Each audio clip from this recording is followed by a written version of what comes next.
యోర్దాను చిన్నదే, మహా అయితే 8 నుంచి 10 అడుగుల కాలువ అది. కానీ సంవత్సరానికి ఒక్కసారి వరద వస్తుంది. ఆ వరద వచ్చినప్పుడు మాత్రం మైలు వెడల్పు ఉంటుంది. మైలు అంటే 1.5 కిలోమీటరు. చాలా వరవడిగా నీళ్ళు వస్తాయి. ఎంత వరవడిగా నీళ్ళు వస్తాయి అంటే వీళ్ళు యోర్దాను నది దాటిన చోట కనుక నుంచుంటే 1 నిమిషంలో మృత సముద్రంలోకి వెళ్ళి పడతారంట. అంత వేగంగా వాళ్ళు వెళ్ళిపోయి ఉండేవాళ్ళు. అలాంటి వరదల్లో ఉన్నటువంటి యోర్దాను నదిని దేవుడు ఆపేసి వెళ్ళండ్రా అని అన్నారు. వాళ్ళ అవతలికి వెళ్ళారు, వాగ్దానపు దేశంలో అడుగు పెట్టారు. అయితే ఎర్ర సముద్రం దాటడానికి యోర్దాను దాటడానికి తేడా ఉంది. ఆ తేడానే ఇప్పుడు మీకు చెప్పాలనుకుంటున్నాను. యేసు ప్రభు గురించి వినాలి అని మీటింగ్కి వచ్చారు. అది మీరేం చేసింది కాదు. పెద్దలేదో నిర్ణయించారు, మీటింగ్ పెట్టారు. ఓకే, వాళ్ళు ఏదో ఖర్చులు పెట్టారు, ఈ టెంట్లు గింట్లు అన్నీ వేసి ఇక్కడ మిమ్మల్ని కూర్చోపెట్టారు. కుర్చీలు వాళ్ళు అద్దెకి తీసుకొచ్చి ఇక్కడ పెట్టారు. పిఏ సిస్టమ్కి డబ్బులు కట్టి పెట్టారు. హడావిడి లైట్లు పెట్టారు, క్వైర్ని పెట్టారు, అంతా దివ్యంగా చేశారు. లక్షలు ఖరీదు చేసేటువంటి ఈ మీటింగ్ మీరు పెట్టింది కాదు, ఎవరో పెట్టారు. అయితే మిమ్మల్ని దేవుడు ఇక్కడ తీసుకొచ్చి కూర్చోపెట్టాడు. ఇది ఎర్ర సముద్రం దాటడంతో సమానం. దానికి మీరేం చేయలేదు, మీరు ఇక్కడికి వచ్చి కూర్చున్నారు అంతే. కాకపోతే గుర్తుపెట్టుకోండి, మీ పక్కన ఎవరున్నారో మీకు అనవసరం. ఈ మీటింగ్లో మీరొక్కళ్ళే ఉన్నారనుకోండి, అయినప్పటికి కూడా మీటింగ్ జరుగుద్ది. మీరొక్కళ్ళే ఉన్నప్పుడు కూడా దేవుడు ఈ వాక్యాన్ని మీకు వినిపిస్తాడు. ఎందుకో తెలుసా? ఈ వాక్యం మీకోసం, ఈ వాక్యం మీకోసం. ఈ వాక్యం ఇంత ఖర్చు పెట్టాడు దేవుడు మీకోసం, ఇంత హడావిడి చేపించాడు దేవుడు నీకోసం. మీ అని కూడా చెప్పదలుచుకోవట్లేదు, మర్యాద కోసం అనుకోరేమో అని స్పష్టంగా చెప్తున్నా. నీకోసం, నీ ఒక్కదాని కోసం, నీ ఒక్కడి కోసం ఈ మీటింగ్ పెట్టారు. ఇంత మీటింగ్ పెట్టిన తర్వాత ఆయన చేసినటువంటి కార్యానికి కృతజ్ఞత లేకపోతే, నీ హృదయాన్ని ఆయన కోసం తెరవకపోతే యోర్దాను నది చేరకముందే చచ్చిపోతావు. బస్, మీటింగ్లో వాక్యాన్ని విన్నావు, దేవుని అద్భుతమైనటువంటి స్పర్శను పొందావు, కానీ జీవితంలో మార్పు లేదు. మీరు మీటింగులకు వచ్చి వాక్యాలు వింటారు, పాటలు వింటారు, అద్భుతాల గురించి తెలుసుకుంటారు, మర్మాలు తెలుసుకుంటారు, కానీ జీవితం మారదు. అలాంటి పరిస్థితి రాకూడదు. యోర్దాను నది దాటడం అని అంటే మనము దేవునితో కలిసి చేయాల్సినటువంటి పని. ఎర్ర సముద్రం దాటడం దేవుడు మన కోసం చేసింది. మీటింగ్ దేవుడు నీ కోసం పెట్టాడు. అయితే దేవుని మాటలు విని ఆయనకి విధేయత చూపిస్తే అది యోర్దాను దాటడం. ఆయన మాటలు విని నీ జీవితాన్ని సరిచేసుకోవడానికి, ఆయన చేతిని పట్టుకోవడానికి ఇష్టపడితే అది యోర్దాను దాటడం. ఈ రాత్రి ఆ విధంగా దేవుని చెయ్యి పట్టుకోవాల్సింది ఉంది. ఈ రాత్రి మీలో అనేక మంది దేవునికి హృదయాన్ని తెరవాల్సినటువంటి వాళ్ళు ఉన్నారు. అది ఏంటి అనే దాన్ని మనం తెలుసుకుందాం. అయితే ముందు మందసం అంటే ఏంటో మీకు చెప్తాను. మందసం అనేది ఒక చెక్క పెట్టి మన ఈ స్పీకర్ బాక్స్ ఉందే అంతకంటే కొంచెం పెద్దగా ఉంటుంది చెక్క పెట్టి. ఓకే, ఆ చెక్క పెట్టి తుమ్మ చెక్కతో తయారు చేస్తారు, నల్ల తుమ్మ. ఎందుకంటే ఆ ఎడారి ప్రాంతంలో కనబడేటువంటి ఒకే ఒక చెట్టు తుమ్మ చెట్టు, కాబట్టి ఆ తుమ్మ చెట్టే ఉంటుంది. మీరు ఎవరన్నా కువైట్ దేశానికి వెళ్తే కువైట్ దేశంలో ఒక చెట్టు చూపిస్తారు. ఆ చెట్టును చూడటానికి చాలామంది ప్రయాణం చేసి వెళ్తారు. ఆ చెట్టుకి 500 సంవత్సరాలని, అంతకంటే ముందు ఉందని చెప్తూ ఉంటారు. మీరు గమనించినట్లయితే ఆ చెట్టు తుమ్మ చెట్టు. అర్థమైందో? తుమ్మ చెట్టుకి నీళ్లు పెద్ద అవసరం లేదు. తుమ్మ చెట్టు ఎడారిలో బతికేస్తుంది, అందుకే బతికేసింది అంతే. అది పెద్ద విశేషమేం కాదు. కాకపోతే దీనికి హడావిడి చేస్తూ ఉంటారు. చుట్టూ ఎక్కడ చెట్లు ఉండో అదొకటే ఉంటుంది, అందుకనే చాలా గొప్పగా చెప్పుకుంటూ ఉంటారు. సరే, తుమ్మ చెట్టు ఎడారిలో విరివిగా దొరుకుద్ది. ఆ తుమ్మ చెక్కతోనే నోవహు పడవ కట్టాడు. ఆ తుమ్మ చెక్కనే ఇక్కడ ఈ మందసం కోసం తయారు చేయమని అడిగాడు. అది మందసం పెట్టి, చెక్క పెట్టి తయారు చేశారు. కానీ విలువ దానికి ఇవ్వడానికి ఏం చేస్తారంటే, ఆ చెక్కతో తయారు చేసిన పెట్టిని వెనక ముందు అంటే లోన బయట బంగారపు రేకు, మేలిమి బంగారపు రేకుని మేకులతో కొట్టేస్తారు. అంటే బయట నుంచి ఎవడైనా చూశాడనుకో అది ఎలా ఉంటుంది, బంగారపు చెక్కలాగా, బంగారపు పెట్టిలాగా ఉంటుంది. ఇప్పుడు చూడండి, ఇది చెక్క స్టేజ్, అర్థమైందా? ఒకవేళ కనుక దీన్ని బట్ట తీసేసామనుకో దీని అసలు రంగు బయటపడుతుంది, అవునా కాదా?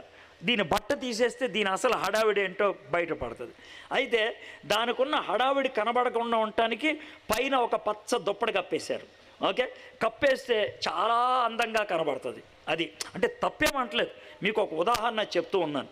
అదేవిధంగా ఆ చెక్క పెట్టికి బయట లోన బంగారము కొట్టేశారు. బంగారపు పెట్టిలాగా ఉంటుంది. అటు ఇటు దూలాలు పెడతారు. ఆ దూలాలు దాంట్లో అమరుస్తారు. ఆ దూలాలు కూడా బంగారంతో చుట్టేస్తారు, ఎందుకంటే దాన్ని మొయ్యటానికి. దాంట్లో 3 వస్తువులు ఉంటాయి. ఏంటి ఆ 3 వస్తువులు అంటే, ఒకటి మోషే గారు ఇచ్చిన 10 ఆజ్ఞలు, రెండోది అహరోన్ గారు తాతగారు కర్ర ఉంటుందే ఆ కర్ర, మూడోది ఒక చిన్న గిన్నెలో అంత మన్నా. అది ఆ 3 ఉంటాయి అన్నమాట. అది మందసం. దాని మీద 2 బంగారపు దేవదూతల బొమ్మలు ఉంటాయి. దాన్ని ప్రత్యక్ష గుడారంలో పెట్టారు. ఆ తర్వాత మందిరం కట్టిన తర్వాత అతి పరిశుద్ధ స్థలంలో పెట్టారు. ఇశ్రాయేలీలకి మందసం అంటే దేవుని యొక్క సన్నిధి అని అర్థం అనమాట. మందసం ఎక్కడికైనా వెళ్ళిందంటే వాళ్ళతో పాటు ఎవరు వచ్చారని, దేవుడు వచ్చాడని. ఇప్పుడు మీలో కొంతమంది కొత్తగా ఇల్లు కట్టుకొని ఉండుంటారు కదా. ఓకే, మీరు చర్చికి వచ్చేవాళ్ళు క్రైస్తవులు, మీరు కొత్తగా ఇల్లు కట్టుకుంటే కనుక సర్వసాధారణంగా పాస్టర్ గారినో ఎవరినో సేవకులను పిలిచి, ఏమండి మా ఇంటికి రిబ్బన్ కట్ చేయండి అని అంటారు. ఆయన రిబ్బన్ కట్ చేసి లోనకి పాట పాడుకుంటూ వెళ్తారు. వాళ్ళతో పాటు మీరు భార్యాభర్తలు వెళ్తారు. సర్వసాధారణంగా భార్యాభర్తల్లో 2 లేదా కొంతమంది మగోళ్ళు పొగరు ఎక్కువ ఉంటుంది. అప్పుడు ఆడవాళ్ళు అయినా సరే సంఖలో ఇలాంటి దాన్నోడు పట్టుకొని వెళ్తారు. అర్థమైందా? పట్టుకొని వెళ్తారు. బైబిల్ చేతితో పట్టుకొని అప్పుడు వెళ్తారు. ఒకవేళ అప్పుడు బైబిల్ అని అడిగి అప్పుడు బైబిల్ పట్టుకొని గదిలోకి వెళ్తానికి మొదలు పెడతారు. ఈ బైబిల్ ఉంటే మీకేమనిపిస్తుంది? అమ్మా దేవుడు నాతో ఉన్నాడు. ఇది మీకున్నటువంటి భావం. అంటే బైబిల్ దేవుడు అని కాదు నా ఉద్దేశం, కానీ మీకు అదో విధమైనటువంటి తృప్తి. బైబిల్ మన దగ్గర ఉంటే బాగుంటుందని. అంత దాకెందుకు? మీలో ఎవరికైనా అర్ధరాత్రి 3 గంటలకు భయం వేసింది, ఎవ్వరు లేరు, గదిలో ఒక్కళ్ళే ఉన్నారు, జీవితంలో ఎప్పుడు బైబిల్ తీపోయినా ఆ రోజు బైబిల్ దుమ్ము దులిపేసేసి మీద పెట్టుకొని ప్రభువా నీకు స్తోత్రం ప్రభువా అని అంటారు. అది పరిస్థితి. ఎందుకనంటే ఆ బైబిల్ ఉంటే దేవుడు నాతో ఉన్నాడు అనేటువంటి భావన. అదేవిధంగా వాళ్ళకి మందసం దేవుని యొక్క సన్నిధి. దేవుని సన్నిధి వాళ్ళకు తోడుగా ఉంటే వాళ్ళు దేన్నైనా దాటేయగలుగుతారు. ఫిలిస్తీన్ల మీద యుద్ధానికి వెళ్ళేటప్పుడు మందసాన్ని తీసుకెళ్లారు, గుర్తుంది కదా, అలాగనమాట. అయితే దేవుడు ఏం చెప్పాడంటే, ఆ మందసాన్ని పట్టుకొని 12 మంది నీళ్ళల్లో అడుగు పెట్టినప్పుడు అందరూ దాన్ని చూస్తూ దాన్ని వెంబడి వెళ్ళాలి. అది దాటేసిన తర్వాత అది వెనకాల వస్తుంది. కాబట్టి మందసాన్ని ముందు పంపించాలి, మందసాన్ని నువ్వు అనుకరించాలి, మందసాన్ని నువ్వు చూడాలి, అప్పుడు నువ్వు దాటేయగలుగుతావు. ఇప్పుడు మందసం అంటే ఏంటి సార్? మరి నా జీవితంలో అడ్డులు పోవాలంటే నా జీవితానికి మందసం ఏంటి అని అంటే, ఇశ్రాయేలీలకి మందసం దేవుని యొక్క సన్నిధి అయితే మరి మనకి నూతన నిబంధనలో ఉన్నటువంటి మనకి దేవుని సన్నిధి ఎలా వస్తుంది? కొంతమంది ఇలాంటి స్టేజ్ దేవుని సన్నిధి అనుకుంటారు. అందుకనే బూట్లు చెప్పులు ఇప్పేశారు. నేను కూడా ఇప్పేసా, ఎందుకు వచ్చింది గొడవ అనేసి, తలనొప్పి. మళ్ళీ దాంతో ఎవడో ఒకడు వీడికి పొగరు ఎక్కువండి షూస్ వేసుకెళ్తాడేమో అనేసి. అర్థమైందా? ఏ అనంటే ఇదొక ఫీలింగు, ఇక్కడ దేవుడు ఉన్నాడని. ఇక్కడ కూడా ఇస్కరియోతు యోధా కూర్చొని ఉంటాడు ఎవడో, ఎవరో ఒకళ్ళు ఉండొచ్చు. అంటే నా ఉద్దేశంలో ఈడని కాదు, ఎవరో ఒకళ్ళు అయి ఉండొచ్చు కదా. కాబట్టి దాందేమంది అలాంటి వాళ్ళు కూడా ఉండొచ్చు. ఏమో మీలో ఎవడో ఒకళ్ళు దాంట్లో సాతానుడు కూర్చున్నాడేమో, ఎవడో తెలుసు, ఉండొచ్చు. అర్థమైందా? కాబట్టి సన్నిధి, కాబట్టి చెప్పులు ఇప్పేయాలి అని అంటే అన్ని ఫీలింగ్, ఆ ఫీలింగ్తో వెళ్ళాలి. అది వాళ్ళు చెప్పింది. అయితే దేవుడు అసలు మనతో ఉండాలి అంటే చెప్పులు ఇప్పేస్తూ ఉంటాడా, లేకపోతే చర్చిలోకి వెళ్తే ఉంటాడా, బైబిల్ పట్టుకుంటే ఉంటాడా, ఎలా ఉంటాడు? ఈ నూతన బంధంలో దేవుడు మనతో ఉండేది ఎప్పుడు, ఎక్కడ, ఎలాగా, ఎవరితో? ఇది మనకు ఉండేటువంటి ప్రశ్న. పాత నిబంధనలో మందసం దేవుని సన్నిధి అయితే కొత్త నిబంధనలో యేసయ్య దేవుని సన్నిధం. అదేంటండి అని అంటే, యేసుప్రభు వారు పుట్టకముందు యోసేపుతో గాబ్రియల్ దూత ఏమన్నాడు? నీకు మరియమ్మకు బాబు పుడతాడు, అతనికి యేసు అని పేరు పెడతారు అనేసి వదిలేలా, అతన్ని ఇమ్మానియేల్ అని పిలుస్తారన్నాడు. ఇమ్మానియేల్ అంటే ఏంటి? దేవుడు మనకి తోడుగా ఉంటాడు. అవునా కదా? దేవుడు ఎవరికి తోడుగా ఉంటాడు? ఇక్కడ చిన్న కనెక్షన్ ఉంది. ఎవరైతే ఆయన్ని యేసు అని హృదయంలోకి అంగీకరిస్తారో, ఇక జీవితాంతం వాళ్ళకి ఇమ్మానియల్ అయిపోతాడు ఆయన. సో యేసయ్య మనకి ఇమ్మానియల్ అవ్వాలంటే ముందు ఆయన మనకి యేసయ్య అవ్వాలి. యేసయ్య అంటే ఏంటి? ఆయన తన ప్రజలను వారి పాపం నుండి రక్షిస్తాడు, నడిపిస్తాడు బయటికి. నువ్వు రక్షణ పొందావా? యేసు ప్రభువుని సొంత రక్షకుడిగా అంగీకరించావా? యేసయ్యను సొంత రక్షకుడిగా అంగీకరిస్తే అప్పుడు నువ్వు నిజమైన క్రిస్టియన్. క్రీస్తు నీలోకి వచ్చాడు. క్రిస్టియన్, క్రీస్తు నీలోకి వచ్చాడు. అదనమాట. నేను అమెరికా వెళ్ళాను అనుకోండి, నేను అమెరికాలో 10 ఏళ్ళు ఉన్నా నన్ను భారతీయుడే అంటారు, నన్ను భారతీయుడే. నేను అమెరికన్ అవ్వాలంటే నేనేం చేయాలి తెలుసా? అమెరికన్ యొక్క రాజ్యాంగం చదవాలి, అమెరికన్ యొక్క వాళ్ళ చరిత్ర చదవాలి. వాళ్ళు కొన్ని ప్రశ్నలు అడుగుతారు, ఆ ప్రశ్నలకి జవాబు చెప్పాలి. వాళ్ళు ఏమంటారు తెలుసా? వీడికి అమెరికన్ చరిత్ర తెలుసు, వీడికి అమెరికన్ యొక్క రాజ్యాంగం తెలుసు, వీడికి అమెరికన్ భాష వచ్చు, వీడికి అమెరికాలో ఇల్లు ఉంది, కాబట్టి వీడికి అమెరికా పౌరసత్వం ఇద్దాం అని అంటారు. అప్పుడు అమెరికన్ అంటారు. నేను క్రిస్టియన్ ఎప్పుడవుతాను? చర్చికి వచ్చినంత మాత్రాన క్రిస్టియన్ అవ్వవు, 4 పాటలు పాడినంత మాత్రాన క్రిస్టియన్ అవ్వవు. క్రీస్తు నీలోకి వస్తేనే నువ్వు క్రిస్టియన్ అవుతావు. నువ్వు అమెరికన్వా కాదా అని అమెరికా వాళ్ళు నిర్ధారిస్తారు. నువ్వు క్రిస్టియన్వా కాదా అని ఎవరు నిర్ధారించాలి? యేసయ్య నిర్ధారించాలి. లోకం నిన్ను నిర్ధారిస్తే కాదు, యేసయ్య నిర్ధారించాలి. అది యేసయ్య లోనకు వస్తేనే. యేసయ్య నీలో ఉంటే ఆయన నీ పాలిట ఇమ్మానియల్. ఆ ఇమ్మానియల్ అనే ఆయన్నే ఈ మందసంతో పోలుస్తున్నారు. ఎలాగంటే మందసములో 5 వస్తువులు ఉన్నాయి. యేసయ్యలో కూడా ఈ 5 గుణాలు నాకు కనబడుతున్నాయి. ఏంటి సార్ 5 వస్తువులు మందసంలో అంటే? మందసం తయారు చేసింది చెక్కతోనూ బంగారంతో. మందసం తయారు చేసింది చెక్కతోనూ బంగారంతో. బంగారం విలువైంది, చెక్క చవకబారిది. చెక్క గట్టిగా ఉంటుంది, బంగారం సున్నితంగా ఉంటుంది. 2 వేరు వేరు గుణాలు కలిగిన వాటితో ఈ యొక్క పెట్టి తయారు చేశారు. యేసయ్య ఈ లోకంలోకి వచ్చినప్పుడు 2 ప్రత్యేకమైన గుణాలతో వచ్చారు. ఏంటి సార్ 2 ప్రత్యేకమైన గుణాలు అంటే? ఆ 2 గుణాలు ఉండటం బట్టే ఆయన యేసయ్య అయ్యాడు. ఆ 2 గుణాలు ఉండటం బట్టే ఆయన మనకు రక్షకుడు అయ్యాడు. ఆయన దేవుడు, అదొక గుణం. రెండోది ఆయన మనిషి. సార్ 2 ఆయనలోనే ఉన్నాయా? ఉన్నాయి. ఆయనలో ఆ 2 లేకపోతే మనం యేసయ్య దగ్గరికి వెళ్ళుండే వాళ్ళం కాదు. యేసయ్య దేవుడు అనుకోండి, మనం యేసయ్య దగ్గరికి వెళ్తామా? వెళ్ళాం. దేవుడి దగ్గరికి రావడానికి ఎవరికైనా భయమే. దేవుడు నువ్వు ఒంటరిగా ఉన్నప్పుడు కనబడి ఏంటమ్మా విషయాలు అంటే, మనం గట్టిగా ప్రార్థన చేస్తున్నాం, జవాబు చెప్దామని వచ్చామని అంటే ఏం లేదు యేసయ్య మళ్ళీ వస్తానులే అని బయటికి వెళ్ళిపోతాను అంతే. దేవుడు నువ్వు ఒంటరిగా ఉన్నప్పుడు కనబడితే మనలో ఎవరు కూడా ఎదుర్కోలేరు. భయం, మనలో ఉన్న పాపం, ఆయనలో ఉన్న పవిత్రతను చూడలేవు. ఇది మనకున్న సమస్య. అందుకని యేసయ్య ఈ లోకంలోకి దేవుడిగా రాలా, మనిషిగా వచ్చాడు. ఆయన బయటికి మనిషి. అందుకనే ఆయన దేవుడితో సమానముగా ఉండుట భాగ్యమని ఎంచుకోలేదు. తన్ను తాను రిక్తినిగా చేసుకొని ఆయన మహిమను అక్కడ విడిచిపెట్టి, అంటే దైవ స్వరూపం ఏదైతే బయట ఉంటుందో దాన్ని తీసేశాడు. ఏం పెట్టుకున్నాడు? దాసుని స్వరూపం ధరించాడు. దాసుడిలాగా వచ్చాడు ఆయన, దాసుడిలాగా వచ్చాడు. కానీ గుండె లోతుల్లో ఆయన ఏంటి? దేవుడే. బయటికి ఎలా కనబడుతున్నాడు? దాసుడిలాగా. దైవత్వం, మానవత్వం 2 ఆయనలో ఉన్నాయి. ఇంకా పచ్చిగా చెప్పాలంటే దైవత్వం, దాసత్వం 2 ఆయనలో కనబడుతున్నాయి. బయటికి కనబడేది దాసుడు, లోన ఉండేది దేవుడు. ఆయన బయటికి దాసుడు కాబట్టి ఆయన చంపాలనుకున్నారు. ఆయన బయటికి దాసుడు కాబట్టి పిచ్చి పిచ్చి ప్రశ్నలు వేశారు. ఆయన బయటికి దాసుడు కాబట్టి అనుమానించారు. ఆయన బయటికి దాసుడు కాబట్టి ఆయన్ని ఏడిపించారు. ఇది బయట, ఆయన లోన దేవుడు. 2 ఆయనలో ఉన్నాయి. పుట్టినప్పుడు పశువుల పాకలో పుట్టాడు, అది దాస్యత్వం. ఆయన పుట్టినప్పుడు ఆకాశంలో దివ్యమైన తార వచ్చింది, ఆయన దైవత్వం. ఆయన చచ్చిపోయినప్పుడు నా దేవా అని అరిచాడు, ఆయన దాసుడు. కానీ ఆయన చచ్చిపోయేటప్పుడు చుట్టూ చీకటి కమ్మింది, ఆయన దేవుడు. ఆ 2 గుణాలు ఆయనలో ఉన్నాయి.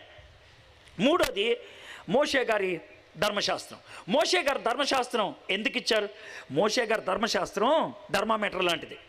థర్మామీటర్ ఎందుకు ఉపయోగిస్తారండి? జ్వరం ఉందో లేదో తెలుసుకోవడానికి, అంతే కదా. థర్మామీటర్ ఉపయోగించేవాడికి ఉన్న లక్షణం ఒకటే, నాకు జ్వరం లేకుండా ఉంటే బాగుండు. నోట్లో థర్మామీటర్ పెట్టుకున్నప్పుడు నాకు జ్వరం లేదు అని బయటకు వస్తే బాగుండు అని అనుకుంటారు. మోషే ధర్మశాస్త్రం మనకు జ్వరం ఉందని చూపించిందా లేదని చూపించిందా? చెప్పండి నాకు. జ్వరం ఉందనే చూపించింది. చాలామంది ఏమనుకుంటారు తెలుసా, అది లేకపోతేనే బాగుండేదిరా బాబు, నేను ఉందేమో అనుకొని బతికేశాను, ఇది ఉండటం బట్టి తెలిసిపోయింది నాకు లేదని. అయితే మోషే ధర్మశాస్త్రం జ్వరం బయట పెట్టింది, యేసయ్య వచ్చి జ్వరం తీసేశాడు. మోషే ధర్మశాస్త్రం వచ్చి జ్వరం బయట పెట్టింది, యేసయ్య వచ్చి ఆ జ్వరాన్ని తీసేశాడు. ఆయన యేసయ్య నీతికి ఆధారం. ఇది మూడోది. నాలుగోది అహరోను కర్ర. అహరోను కర్ర అంటే మీకు తెలిసిందే కదా, చచ్చిపోయింది. చచ్చిపోయినటువంటి ఈ చెట్టు పచ్చగా ఉంటుంది, ఎందుకంటే కింద వేళ్ళు ఉన్నాయి. కానీ కర్ర పచ్చగా ఉండదు, ఎందుకంటే దానికి వేళ్ళు లేవు, దానికి సరఫరా ఉండదు, ఎండిపోయింది. ఎండిపోయిన కర్రను మందసంలో పెట్టంగానే దానికి బుడుంగన చిగురు వచ్చింది. చావులోంచి జీవాన్ని తీసుకొచ్చేది యేసయ్య. నీ జీవితం పాపంలో చచ్చిపోయి ఉండొచ్చు, నీ జీవితంలో ఎందుకు పనికి మాలింది అయి ఉండొచ్చు, కానీ గుర్తుపెట్టుకో, యేసయ్య సన్నిధిలోకి వస్తే జీవాన్ని తీసుకురాగలడు. నేను ఒకప్పుడు తాగుబోతునే, కానీ జీవం అనేక మందికి ఇచ్చేటువంటి పదాలు నా నోట్లోంచి దేవుడు తెచ్చాడు. ఆయన మార్పు తీసుకొచ్చాడు. ఒకప్పుడు డ్రగ్ అడిక్ట్ని, నా శరీరంలోకి మాదక ద్రవ్యాలు ఎక్కాయి, కానీ ఈరోజు ఆ జీవితాన్ని మార్చేశాడు. లోన్ నుంచి మానవుడికి ఉపశమనం కలిగేటువంటి మాటలు దేవుడు నాలోంచి తీసుకొస్తున్నాడు. నీ జీవితం దరిద్రమైంది అయి ఉండొచ్చు, ఈరోజు చచ్చిపోయిన స్థితిలో ఉండొచ్చు, పాపములో మునిగిపోయినటువంటి జీవితం అయి ఉండొచ్చు, కానీ యేసయ్య దగ్గరకు వస్తే దాన్ని మారుస్తాడు. చివరిది ఐదోది మన అనుదిన అవసరతలు తీర్చేవాడు యేసయ్య. ఈ ఐదు కూడా యేసయ్యే. అంటే ఒక మాటలో చెప్పాలంటే, వాళ్ళు మందసాన్ని ముందు పెట్టుకొని వెళ్ళారు, మనం ఎవరిని ముందు పెట్టుకొని వెళ్ళాలి? యేసయ్యని. యేసయ్య మన ముందుంటే సరిపోతుంది. కాబట్టి మందసం గురించి మీరు ఆలోచించేటప్పుడు మీ మనసులోకి యేసయ్యని తెచ్చుకోండి, సరిపోద్ది. ఆ భావంతో 3వ అధ్యాయం యెహోషువ గ్రంథం 3వ అధ్యాయం యెహోషువ గ్రంథం 3వ అధ్యాయం మొదటి నుంచి నేను చదువుతున్నాను. యెహోషువ వేకున లేచినప్పుడు అతడును ఇశ్రాయేలీయులందరూ షితిము నుండి బయలుదేరి యోర్దానుకు వచ్చి దాన్ని దాటక మునుపు అక్కడ నిలిచి ఉండిరి. ఆయన చెప్తున్నటువంటి మాట ఇది. పొద్దున్నే లేచాడు యెహోషువతో దేవుడు తెల్లవారుజామునే మాట్లాడాడు ఏం చేయాలి అని. మన జీవితానికి వచ్చేటువంటి అడ్డు, మన జీవితంలో ఆ రోజు ఏం చేయాలో దేవుడు మనకి ఉదయాన్నే చెప్పడానికి ఇష్టపడతాడు.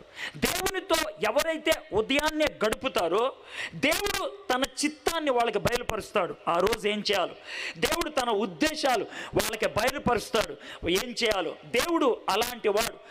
ఉదయాన్నే ఆయనతో గడపడం నేర్చుకోవాలి. మీలో ఎంతమంది ఉదయాన్నే దేవునితో గడుపుతారు? మీలో ఎంతమంది ఉదయాన్నే లేచి బైబిల్ తెరిచి వాక్యాన్ని చదువుతారు?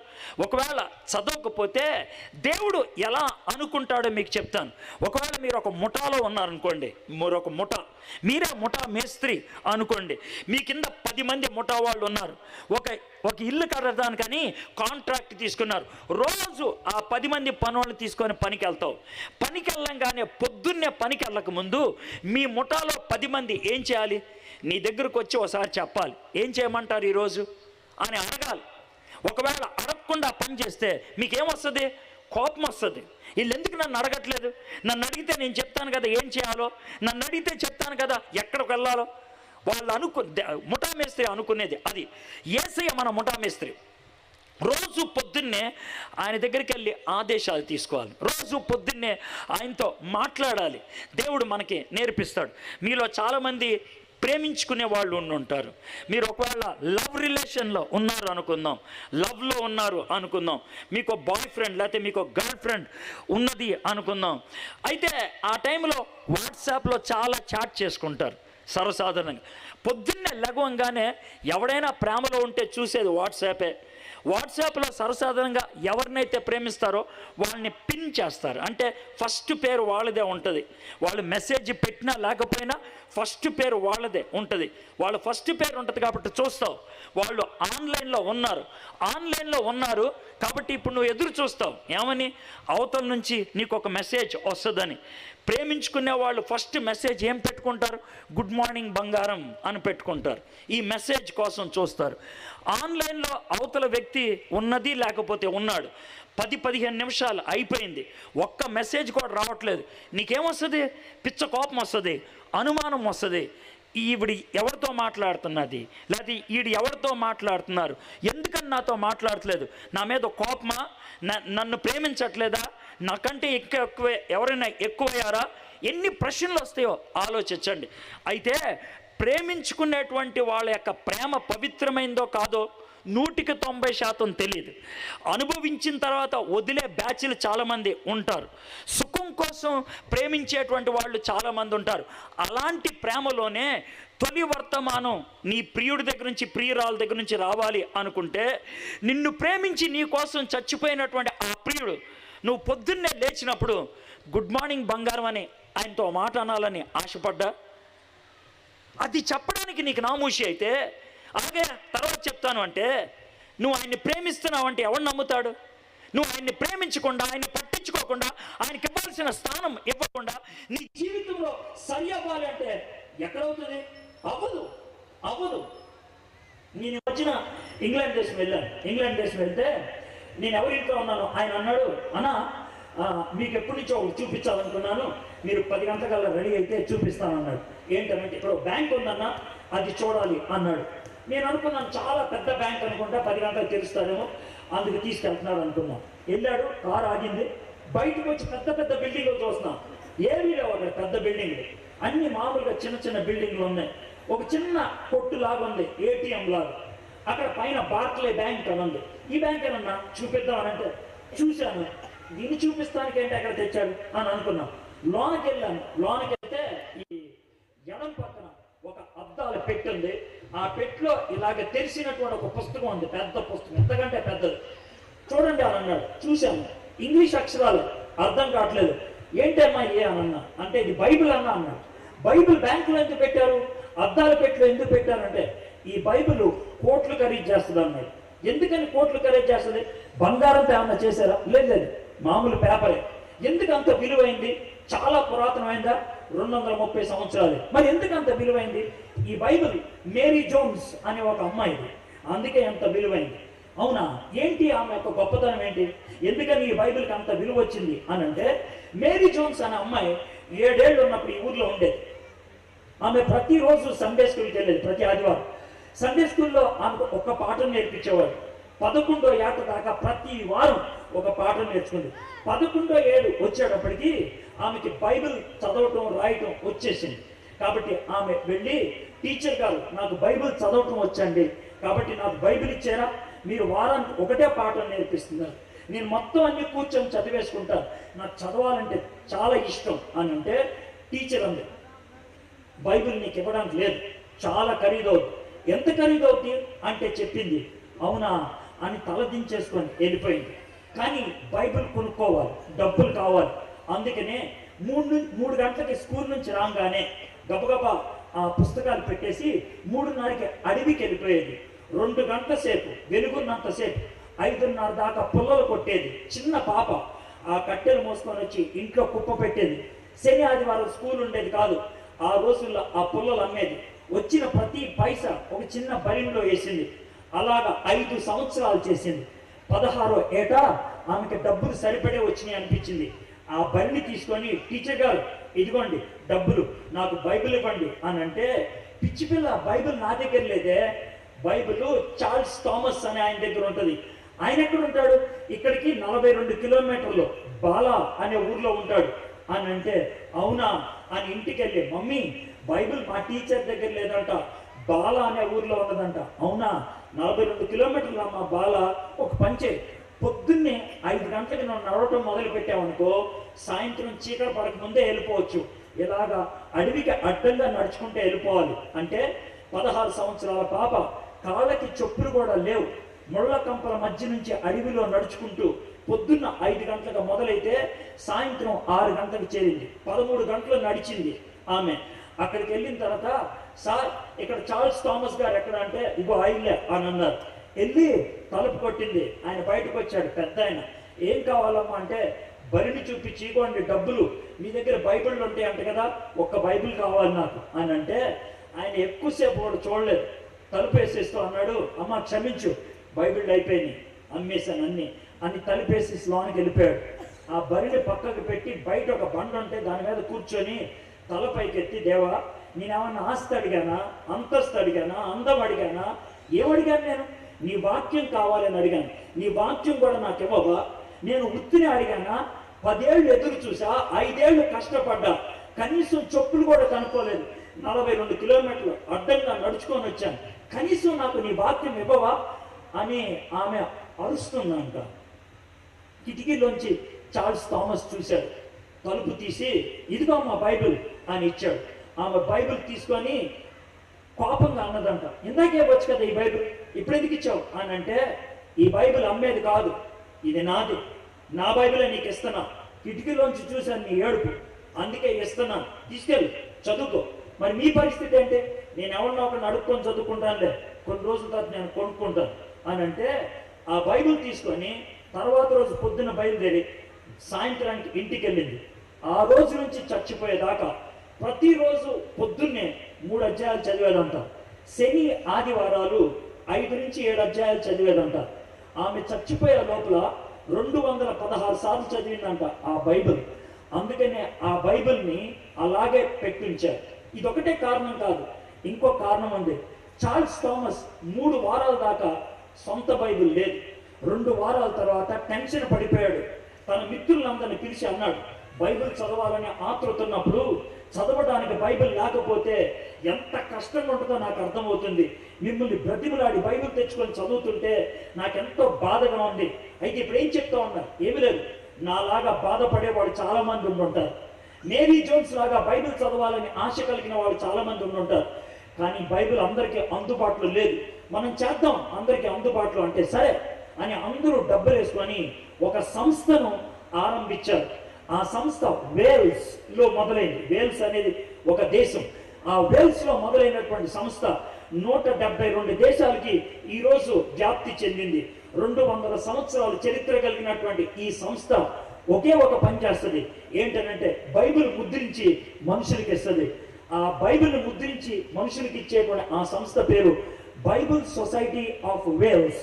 మొదట అది ఇండియా వచ్చినప్పుడు బైబిల్ సొసైటీ ఆఫ్ ఇండియా అయింది. మీలో ఎంతమంది తెలుగు బైబిల్ తెచ్చారో తెలియదు. తెలుగు బైబిల్ తెచ్చిన వాళ్ళు ఒకసారి మూసేయండి, బైబిల్ మూసేయండి. బైబిల్ మూసేసి ముద్రించిన మొదటి పేజీ తెరవండి. ముద్రించిన మొదటి పేజీ. ఆ పేజీలో కింద ఒక గ్లోబ్ లాంటిది ఉంది, దాని మీద ఒక పావురం లాంటిది ఉంటుంది. ఉందా? దాని కింద ఈ పదాలు ఉంటాయి, బైబిల్ సొసైటీ ఆఫ్ ఇండియా ఉన్నదా? ఈ బైబిల్ని ముద్రించి మీకు ఇచ్చింది వాళ్ళు ఎంతో ప్రేమతో దాతృత్వంతో దీన్ని ఇచ్చారు. వాళ్ళు ఇచ్చింది ఏంటి సార్? నేను బైబిల్ కొనుక్కున్నాను అని అంటే, మీలో తక్కువ మంది 200 కొన్నారు, మరి కొంతమంది 150 కొన్నారు, కొంతమంది 100 కొన్నారు, కొంతమంది 70 కొన్నారు, కొంతమంది 40 కొన్నారు. మీలో ఎక్కువ శాతం మంది ఫ్రీగా ఫెనాయిల్ లాగా ఎవడో ఇస్తే తీసుకున్నారు. ఇది పరిస్థితి. కానీ ఈ బైబిల్ ముద్రించడానికి 1000 రూపాయలు అవుతుంది. ఆ డబ్బులు ఎవరు వేసుకున్నారు? బైబిల్ సొసైటీ ఆఫ్ ఇండియా వాళ్ళు. ఎందుకు వేసుకున్నారు తెలుసా? బైబిల్ చదవడానికి తెగ పాటుపడిపోతున్నామని, తెగ ఆశపడిపోతున్నామని వాళ్ళు ముద్రించి ఎవరి దగ్గర నుంచో డబ్బులు తెచ్చి దాన్ని నీ చేతికిచ్చి చదువుకోరా అని నీ చేతిలో పెడితే దీన్ని చదవటం మానేశావు, దీన్ని తెరవటం మానేశావు. దేవుడు ఒకవేళ ఈరోజు నిలబడి ఈ మైకులు కనుక ఏసైకి ఇస్తే ఏమంటాడు తెలుసా? వీళ్ళతో మాట్లాడతాం వేస్ట్ అయ్యా అంటాడు. ఎందుకు వేసేయాలంటే, వీళ్ళకి నా మాటలు ఎప్పుడూ ఇచ్చాను, నేను వాళ్ళ చేతుల్లో పెట్టాను, చదువుకోండి రాని ఎన్నో మీటింగులు పెట్టాను, సేవకులను పంపించాను, పాస్టర్ని పంపించాను, చదువు నేర్పించాను. ఎంత చేసినా వాళ్ళకి కొవ్వు ఎక్కువయ్యా, పొగరెక్కువయ్యా, వాళ్ళకి తీపిడా ఎక్కువ, వెన్రాళ్ళు వేస్ట్ వాళ్ళు. దేవుడు ఇంకేం చేస్తాడు? నీకు బైబిల్ కావాలని ముద్రించాడు, చదువుకోవడానికి నీకు తెలివితేటలు ఇచ్చాను, అర్థం కాదేమో అని సేవకులు పంపించాను, ఖర్చు పెట్టలేమని మీటింగులు పెట్టాను. ఎంత చేసి వాక్యాన్ని నీకు వినిపిస్తే దాన్ని వినటానికే నీకు తీపిడా అయితే ఎవడేం చేయగలడు? వాక్యం దేవుడి యొక్క సన్నిధి. దేవుడు మన ముందుంటే, వాక్యం మన ముందుంటే దేవుడు ఆ వాక్యం ద్వారా మనల్ని నడిపిస్తాడు. నీ వాక్యమే నా పాదములకు బాగొచ్చు. Filling the blanks. నీ జీవితం బ్లాంక్. దాన్ని ఎవరు నింపుతాడో తెలియదు. ఖాళీలు పూరించుకోవచ్చు, మీ జీవితం మాత్రం ఖాళీ. బయట ఖాళీ నింపుతారు, జీవితంలో మాత్రం శూన్యం. బయట క్వైర్లో ఉంటారు, బయట క్విజ్లో ఉంటారు, బయట బైబిల్ చదవమంటే స్పీకర్ తెరవకుండా